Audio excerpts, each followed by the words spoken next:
Hello everyone. Class 11th के chemistry के इस नए लेक्चर में आप सभी का बहुत बहुत स्वागत है। हमने पिछली वीडियो में जो बोर एटॉमिक मॉडल है वो कंप्लीट पढ़ा था और उसकी क्या लिमिटेशंस है उसके बारे में हमने बात की थी। और आज की वीडियो में हम बात करने वाले हैं ionization energy of hydrogen and hydrogen like particles. Hydrogen particle और हाइड्रोजन के जैसे ही पार्टिकल जिसमें एक सिंगल इलेक्ट्रॉन होगा उसकी आयनाइजेशन एनर्जी, और जो बोर एटॉमिक मॉडल के फार्मूले से और आयनाइजेशन एनर्जी से रिलेटेड जो फार्मूला है उनके आज आपको न्यूमेरिकल्स करवाने वाले हैं। तो सबसे पहले ये देखते हैं ionization energy of hydrogen atom and hydrogen like particles. क्या होती है ionization energy?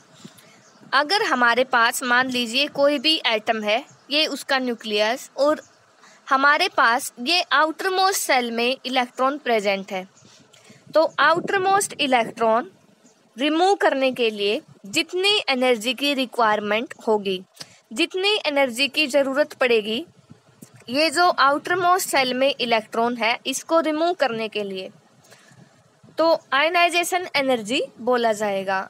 Energy required to remove electron completely from the atom so as it convert into a positive ion. जब इसमें से इलेक्ट्रॉन का लॉस करवाया जाएगा तो पॉजिटिव आयन बनता है। जैसे हमारे पास सोडियम, उसके आउटर मोस्ट सेल में 1 इलेक्ट्रॉन, जब एक इलेक्ट्रॉन रिमूव किया जाता है तो इलेक्ट्रॉन की कमी होती है, तो उसको पॉजिटिव से रिप्रेजेंट किया जाता है, डेफिशिएंसी ऑफ इलेक्ट्रॉन। तो कैसा आयन बनता है? Positive ion. This means that it is the energy absorbed by the electron in the ground state so as to jump to n is equal to infinity। इसका मतलब ये है कि ground state में अगर यहाँ पे इलेक्ट्रॉन प्रेजेंट है, ग्राउंड स्टेट में से इलेक्ट्रॉन जंप करवाना है, ये नहीं पता है कि मतलब कम्प्लीटली जो n is equal to infinity, जो इनफाइनाइट सेल है उसमें जंप करवाना है इलेक्ट्रॉन का, तो उसके लिए यहाँ से जब इलेक्ट्रॉन जंप करेगा तो यहाँ से एनर्जी अब्जॉर्ब करके जाता है, और वही जो अब्जॉर्ब की हुई एनर्जी है वो क्या होगी? Ionization energy. और हाइड्रोजन अगर एटम है तो जो एनर्जी है आयनाइजेशन एनर्जी, उसका फार्मूला हम आगे पढ़ेंगे। जो सिंपल एनर्जी थी हाइड्रोजन एटम की, जो बोर एटॉमिक मॉडल पढ़ते टाइम हमने किया था, -21.8 into 10⁻⁻19 divided by n square joule पर एटम। जूल पर एटम में इतनी वैल्यू होगी, n यहाँ पे नंबर ऑफ सेल, और अगर इसको किलो जूल पर मोल में लिखते हैं तो -1312 divided by n square kilo joule पर मोल। और उसके बाद जो आयनाइजेशन एनर्जी है वो होगी जो इनफाइनाइट स्टेट में एटम की जो एनर्जी, उस इलेक्ट्रॉन की एनर्जी होगी। इलेक्ट्रॉन गया है ग्राउंड स्टेट से इनफाइनाइट स्टेट में जंप किया इलेक्ट्रॉन ने, तो उस इनफाइनाइट स्टेट में उस इलेक्ट्रॉन की एनर्जी होगी ई इन्फिनिटी। मान लीजिए वो ग्राउंड स्टेट से इन्फिनिटी स्टेट में जंप किया है, तो इन्फिनिटी स्टेट में जो एनर्जी होगी उसको ई इन्फिनिटी से रिप्रेजेंट किया गया है, और जो ग्राउंड स्टेट की एनर्जी थी फर्स्ट स्टेट की उसको E1 से रिप्रेजेंट किया गया है। तो आयनाइजेशन एनर्जी, कितनी एनर्जी की रिक्वायरमेंट पड़ी उसको आप कैसे निकालोगे? बाद में जो इलेक्ट्रॉन की एनर्जी है ई इन्फिनिटी माइनस का जो पहले उसमें एनर्जी थी जो ऑर्बिट था ग्राउंड स्टेट का वो, तो आयनाइजेशन एनर्जी हम ऐसे कैलकुलेट कर सकते हैं, E infinity minus E1। Infinity state में जो इलेक्ट्रॉन की एनर्जी होगी माइनस का जो फर्स्ट ग्राउंड स्टेट थी उसमें जो एनर्जी है। तो इन्फिनिटी स्टेट में अगर एनर्जी निकालेंगे तो फार्मूला क्या है एनर्जी का? -13.6 n square divided by -13.6 divided by n square electron volt. जब n स्क्वायर डिवाइड में आता है तो n की वैल्यू जब इन्फिनिटी है तो क्या है? -1312 divided by n square electron volt पर एटम। तो n की वैल्यू इन्फिनिटी है, तो किसी के अपॉन में अगर इन्फिनिटी है तो वो 0 हो जाता है, तो ई इन्फिनिटी कितना आएगा? 0 माइनस का E1 की जो वैल्यू है वो -1312 किलो जूल पर मोल। या फिर अगर जूल पर एटम में -21.8 इंटू 10⁻⁻19 जूल पर एटम और 21.8 इंटू मल्टीप्लाई बाई 10⁻⁻19 जूल पर एटम। और किलो जूल पर मोल में क्या आएगा, प्लस का 1312 किलो जूल पर मोल। और हाइड्रोजन लाइक पार्टिकल के लिए जब एनर्जी En निकालते हैं तो क्या है कि -21.8 इंटू 10⁻⁻19 डिवाइडेड बाई n², किसी भी सेल के लिए, किसी भी ऑर्बिट के लिए Z² जूल पर एटम, Z² यहाँ पे एटॉमिक नंबर है, या फिर -1312 divided by n², Z² kilo joule पर मोल। ये फॉर्मूले आपको लर्न करने हैं। जो आयनाइजेशन एनर्जी होगी वो infinity minus E1, E infinity सब जगह रहने वाला है 0, माइनस का E1 जो आयनाइजेशन एनर्जी है हाइड्रोजन की, और multiply by Z² is equal to Z² multiply by ionization energy of hydrogen. For example, जैसे हीलियम पॉजिटिव आयन है जिसका He पॉजिटिव हीलियम का एटॉमिक नंबर होता है 2, जो आयनाइजेशन एनर्जी है वो कैसे कैलकुलेट करनी है, वो 4 into ionization energy of hydrogen. जो हाइड्रोजन की आयनाइजेशन एनर्जी होगी उसको आपको मल्टीप्लाई करना है उस एटम का जो एटॉमिक नंबर है उसका स्क्वायर करके। ये फार्मूला आपको लर्न करना है कि किसी भी एलिमेंट की जो हाइड्रोजन लाइक है जिसमें एक इलेक्ट्रॉन है उसकी आयनाइजेशन एनर्जी कैलकुलेट करेंगे कैसे, आयनाइजेशन एनर्जी हाइड्रोजन एटम की उसको मल्टीप्लाई करना है जो एटॉमिक नंबर है किसी भी एलिमेंट का उसके स्क्वायर से। जैसे लिथियम 2 पॉजिटिव आयन, जो एटॉमिक नंबर है लिथियम का 3 है, तो आयनाइजेशन एनर्जी क्या आएगी, 3 का square into ionization energy of hydrogen. Ionization energy of He positive is the second ionization energy of helium atom, and ionization energy of lithium 2 positive is third ionization energy। जो He positive की ionization energy है वो second क्यों बोला गया है, मान लीजिए हमारे पास हीलियम एटम है, उसमें से इलेक्ट्रॉन रिमूव करना है तो बना हीलियम पॉजिटिव प्लस इलेक्ट्रॉन, और यहाँ पे जो आयनाइजेशन एनर्जी लगेगी वो आयनाइजेशन एनर्जी फर्स्ट, एक इलेक्ट्रॉन रिमूव किया। जब He पॉजिटिव में से इसमें से भी इलेक्ट्रॉन रिमूव करना है तो He के ऊपर 2 पॉजिटिव आएगा, प्लस का 2 इसमें एक इलेक्ट्रॉन और रिमूव किया, तो ये अब की बार रहेगी आयनाइजेशन एनर्जी सेकंड। तो He पॉजिटिव की जो आयनाइजेशन एनर्जी है, He पॉजिटिव में से इलेक्ट्रॉन रिमूव किया है तो ये सेकंड आयनाइजेशन एनर्जी बोली जाएगी। और ऐसे ही अगर Li2 पॉजिटिव में से रिमूव करेंगे तो वो थर्ड आयनाइजेशन एनर्जी होगी। तो इनके बेस पे न्यूमेरिकल्स देखते हैं। सबसे पहले एनर्जी का फॉर्मूला हमने क्या पढ़ा है, -21.8 into 10⁻⁻19 divided by n² joule पर एटम यहाँ से, और किलो जूल पर मोल में कैसे आएगा, -1312 divided by n² Z² kilo joule पर मोल। ये किसी भी एटम के लिए और हाइड्रोजन के लिए डायरेक्ट ये आ जाएगा। तो calculate the wavelength of radiation emitted when an electron in an hydrogen atom undergo a transition from 4th energy level to 2nd energy level. मान लीजिए ये 2nd एनर्जी लेवल और n की वैल्यू 2, और इससे आगे 3rd और फिर 4th, n is equal to 4। Transition होगी, कोई भी इलेक्ट्रॉन 4th एनर्जी लेवल से 2nd एनर्जी लेवल में जंप करेगा, तो वो ट्रांजिशन के लिए हमें वेवलेंथ रेडिएशन की कैलकुलेट करनी है। जो भी लाइट एमिट हुई है, जो फ्रीक्वेंसी की रेडिएशन एमिट की गई है उसकी हमें वेवलेंथ कैलकुलेट करनी है जब इलेक्ट्रॉन ट्रांजिशन करता है 4th स्टेट से 2nd स्टेट में। In which part of the electromagnetic spectrum does this line, जो भी लाइन आएगी वो किस स्पेक्ट्रम में, इलेक्ट्रोमैग्नेटिक स्पेक्ट्रम में लाई करती है, अल्ट्रावायलेट, विजिबल या कौन सा स्पेक्ट्रम होगा। तो हाइड्रोजन एटम के लिए एनर्जी का फॉर्मूला हम जानते हैं, energy emitted when electron jump from n is equal to 4 to n is equal to 2। कितनी एनर्जी उसने एमिट की है वो निकालेंगे, E4 माइनस E2। पहले वो किस में है, E4 में, और बाद में किस में आया है, E2 में।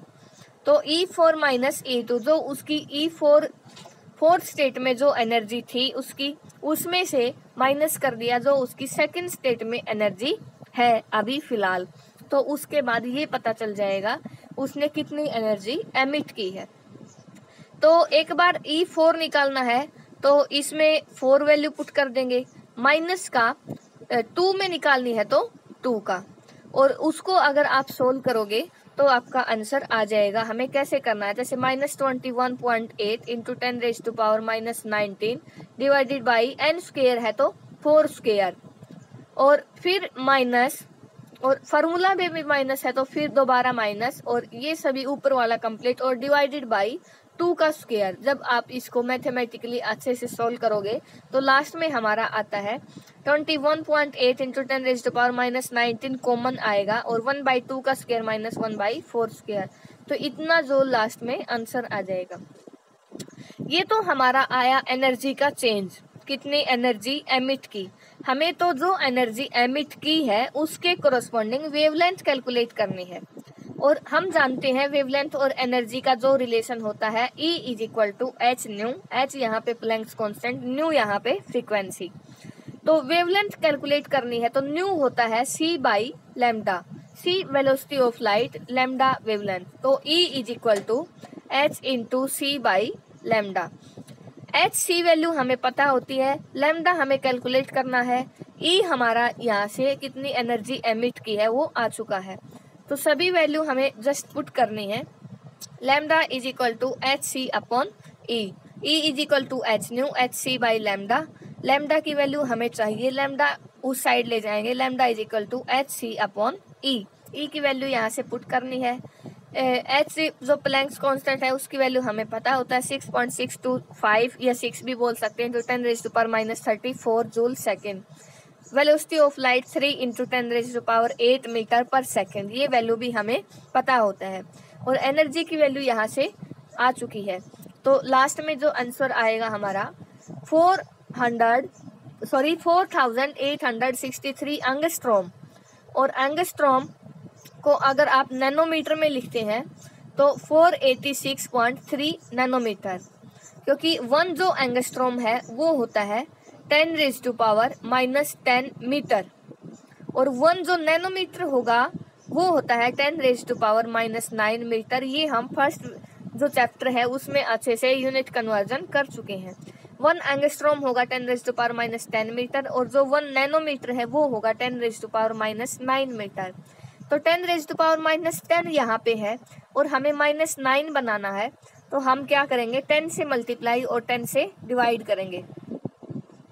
तो 10 से मल्टीप्लाई और 10 से डिवाइड करेंगे तो देखते हैं, अगर हमने 4863 मल्टीप्लाई बाई एंगस्ट्रॉम का 10⁻⁻10, और इसी चीज को हमने 10 से मल्टीप्लाई और 10 से डिवाइड, 10 की 1 पावर से, तो यहाँ पे जो -9 हमें करना है तो हम यहाँ से कर सकते हैं इसको -9, और इसको हम पॉइंट की फॉर्म में ले जा सकते हैं।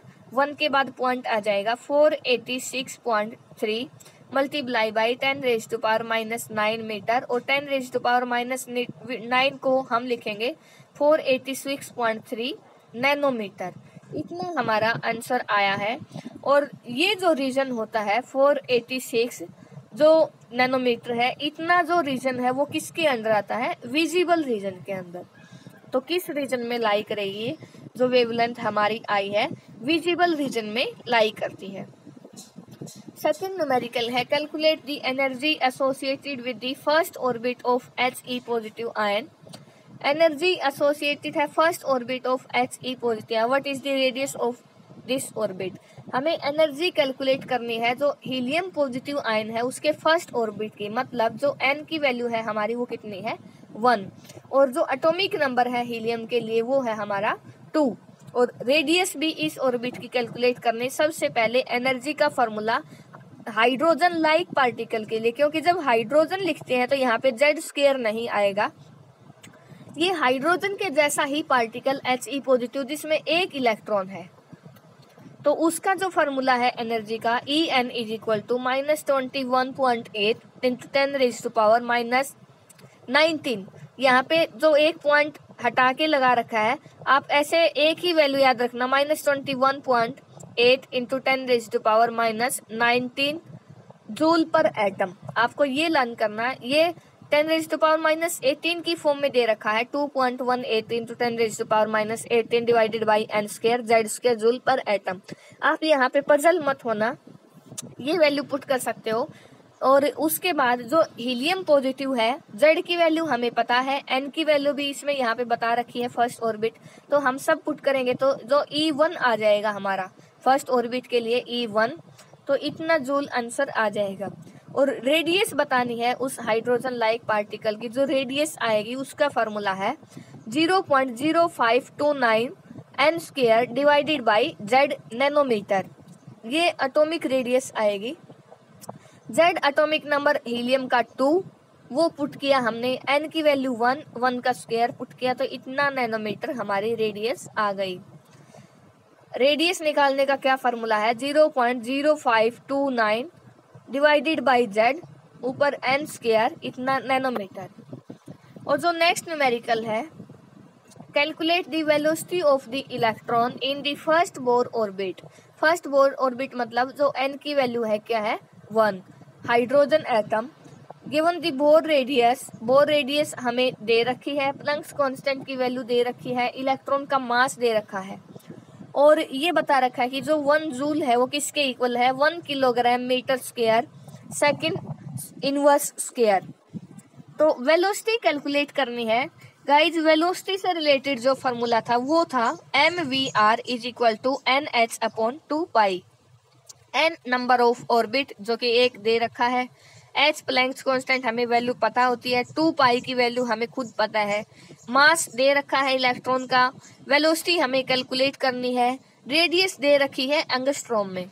एंगस्ट्रॉम को हम मीटर में कन्वर्ट कर लेंगे, क्योंकि 1 एंगस्ट्रॉम किसके इक्वल अभी बताया था हमने, 10⁻⁻10 मीटर के इक्वल, वो हम कन्वर्ट कर लेंगे। यहाँ पे सब वैल्यू गिवन है, आपको वेलोसिटी यहाँ से कैलकुलेट करनी है, nh/2πmr, सभी जो गिवन वैल्यू है वही आपको पुट करनी है। और जो लास्ट में आप 1 जूल की जगह यहाँ पे जो जूल आया हुआ है, इस जूल को हटा के आप 1 kilogram metre square second inverse square ये पुट कर दीजिए। तो लास्ट में आप जो कट करोगे, बाद में जो आंसर बचेगा हमारा 2.189 इंटू 10⁻6 मीटर पर सेकंड। आपको कुछ भी नहीं करना है, आपको सिर्फ ये फार्मूला पता होना चाहिए, सब कुछ यहाँ पे गिवन है, आप वेलोसिटी की वैल्यू निकाल सकते हो। लास्ट में आंसर आने के बाद आप जहाँ पे भी जूल है उसकी जगह सिर्फ ये यूनिट रख दीजिए, जो कैंसिल होगा वो कैंसिल हो जाएगा, लास्ट में आपका ये आंसर आ जाएगा। उसके बाद जो न्यूमेरिकल है, calculate the first ionization energy. Ionization energy से रिलेटेड भी न्यूमेरिकल कर लेते हैं हम। बोर एटॉमिक रेडियस से रिलेटेड न्यूमेरिकल हमने किया है, वेलोसिटी से रिलेटेड न्यूमेरिकल हमने कर लिया है, एनर्जी से रिलेटेड किया है, और उसके बाद आयनाइजेशन एनर्जी से रिलेटेड न्यूमेरिकल और कर लेते हैं। तो इसमें क्या है, calculate the first excitation energy of the electron in the hydrogen atom और ionization energy of the hydrogen atom. जो फर्स्ट एक्साइटेशन एनर्जी है हाइड्रोजन एटम की, जो फर्स्ट एक्साइटेशन एनर्जी है वो कैलकुलेट करनी है, और जो हाइड्रोजन एटम है उसकी आयनाइजेशन एनर्जी कैलकुलेट करनी है। तो energy of the electron, first excitation energy मतलब amount of energy required to excite the electron from n is equal to 1 to n is equal to 2। जो ग्राउंड स्टेट है n की value 1 से n is equal to 2, जो कि first excited state है, उसमें electron का ट्रांजिशन करवाना है, एक्साइट करवाना है इलेक्ट्रॉन। तो कितनी अमाउंट ऑफ एनर्जी की रिक्वायरमेंट होगी उसको क्या बोलेंगे, फर्स्ट एक्साइटेशन एनर्जी। और जो आयनाइजेशन एनर्जी है वो होती है amount of energy required to remove electron from n is equal to 1 to n is equal to infinity. ये इनफाइनाइट ऑर्बिट के अंदर एक्साइटेशन करवाना होता है इलेक्ट्रॉन का। और जो फर्स्ट एक्साइटेशन थी वो किसमें, ग्राउंड स्टेट से जो फर्स्ट एक्साइटेड स्टेट है n इज इक्वल टू 2, जैसे ये 1 सेल, इसे नेक्स्ट वाली में यहाँ से इलेक्ट्रॉन इसमें जंप करवाना है। और आयनाइजेशन एनर्जी में ग्राउंड स्टेट से इन्फिनिटी स्टेट में इलेक्ट्रॉन जंप करवाना होता है। तो ये दोनों हमें कैलकुलेट करनी है। तो इलेक्ट्रॉन की एनर्जी NH सेल में, ये फार्मूला हम पढ़ चुके हैं, या फिर जूल पर मोल में ये जो फर्स्ट एक्साइटेशन एनर्जी है वो क्या होती है हम जान चुके हैं। तो delta E is equal to जो फर्स्ट एक्साइटेशन एनर्जी है वो कैसे आएगी, इलेक्ट्रॉन जो फर्स्ट ऑर्बिट में था यहाँ इसकी एनर्जी है E1, उसके बाद उसने जंप किया E2 में, 2 सेकेंड ऑर्बिट में, तो उसकी एनर्जी है E2। तो जो फर्स्ट एक्साइटेशन एनर्जी है कितनी अमाउंट की ज़रूरत पड़ी एनर्जी की वो कैसे आएगी, E2 माइनस का E1 से आ जाएगी। E2 मतलब यहाँ पे n की वैल्यू 2 पुट करनी है हमें, और माइनस का E1 में यहाँ पे n की वैल्यू 1 पुट करनी है। आसानी से हमें फार्मूला पता है तो हम कर सकते हैं सभी। लास्ट में इतना आंसर आता है निकल के जूल पर मोल में। और आयनाइजेशन एनर्जी में क्या है, E infinity minus E1, 1 state से इनफाइनाइट स्टेट में जंप करवाना है। तो delta E is equal two divided में अगर n स्क्वायर है तो वो समथिंग अपॉन इन्फिनिटी, n की जगह इन्फिनिटी पुट करते हो, किसी के अपॉन में इन्फिनिटी तो वो तो 0 हो जाएगा। तो E इन्फिनिटी तो यहाँ पे 0 माइनस का ब्रैकेट माइनस का 13 1.312 into 10⁻⁶ divided by n square, n की वैल्यू 1 पुट करेंगे तो इतना आ जाएगा। लास्ट में ये हमारा आंसर निकल के आ जाएगा। और ionization energy helium positive ion की दे रखी है और कैलकुलेट करना है the first stationary state of lithium positive ion. जो एनर्जी है लिथियम पॉजिटिव आयन जो फर्स्ट स्टेशनरी स्टेट है उसकी एनर्जी कैलकुलेट करनी है। En की वैल्यू हमारी ये है, ये न्यूमेरिकल आप खुद ट्राई करना आसानी से कर सकते हो। और जो आयनाइजेशन एनर्जी है हाइड्रोजन की, जो नेक्स्ट न्यूमेरिकल है, एक्साइटेड स्टेट में आयनाइजेशन एनर्जी दे रखी है। और what will be the energy of the photon emitted when it returns to the ground state. Excited state में एनर्जी हमें बता रखी है और ग्राउंड स्टेट में एनर्जी हमें खुद पता होता है कितनी होती है। हाइड्रोजन एटम की ग्राउंड स्टेट में -13.6 इलेक्ट्रॉन वोल्ट होती है और एक्साइटेड स्टेट में बता रखी है। तो कितनी एनर्जी एमिट हुई है जब वो एक्साइटेड स्टेट से ग्राउंड स्टेट में वापस आया है इलेक्ट्रॉन। तो ग्राउंड स्टेट की एनर्जी गिवन है।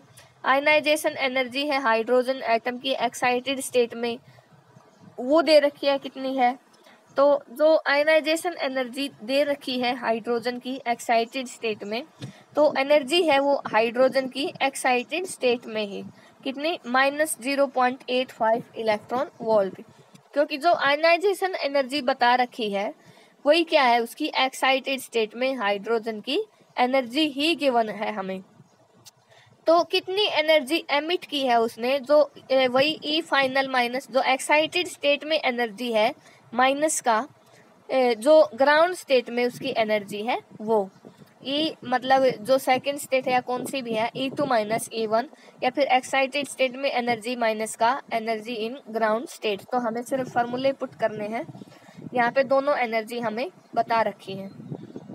नेक्स्ट है to which orbit the electron in the hydrogen atom will jump on absorb 12.1 electron volt of energy.